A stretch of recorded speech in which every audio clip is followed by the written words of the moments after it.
This is a story about a family torn apart by radicalisation, about twin sisters from Manchester who ran away to Syria to marry Islamic State fighters, and an elder brother who also fell into violent extremism.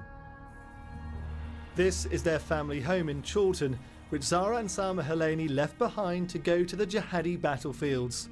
The girls since used to spread IS propaganda, becoming Britain's most notorious jihadi brides.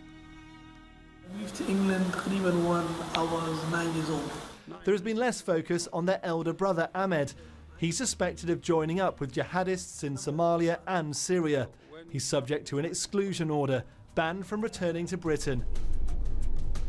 But we got a tip-off that he's back in Europe and tracked him down.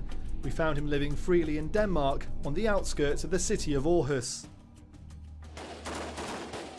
This is who he's accused of fighting with. Al-Shabaab, a militant group in Somalia allied to Al-Qaeda.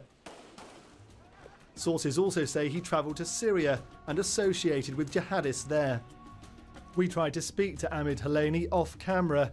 Assalamu alaikum, we said, the traditional Muslim greeting. His response, if you're not Muslim, don't say that. He refused to answer questions. This is the mosque he's been attending in Aarhus, where leaders have been accused of encouraging young men to fight in Syria. Ahmed Helani has been attending this mosque. It's just the last maybe 20 days, not before. The mosque is now working with Danish police to rehabilitate returnee fighters. We give a very clear message to our people here in the mosque that we are a part of this country and we don't accept by any way to destroy this society we live in. In Denmark, returnee fighters can face arrest or imprisonment, but the focus has been on integrating them back into everyday life. Ahmed Helani is a Danish citizen. That's why the British authorities can ban him from re-entering the UK. But should someone deemed so dangerous in Britain be free to roam the streets of Europe? The police here declined to speak to the BBC about the case. The mayor of Aarhus insists returnee fighters are under surveillance.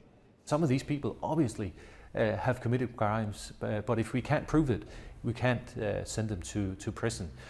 And if that's not possible, we need to do everything in our power to make sure that they're reintegrated into society.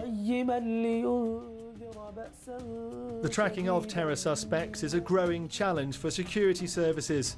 The BBC understands that Ahmed Helani is being monitored. He may have returned to Europe, but his sisters are seemingly committed to Islamic State. The Helani family torn apart by radicalisation.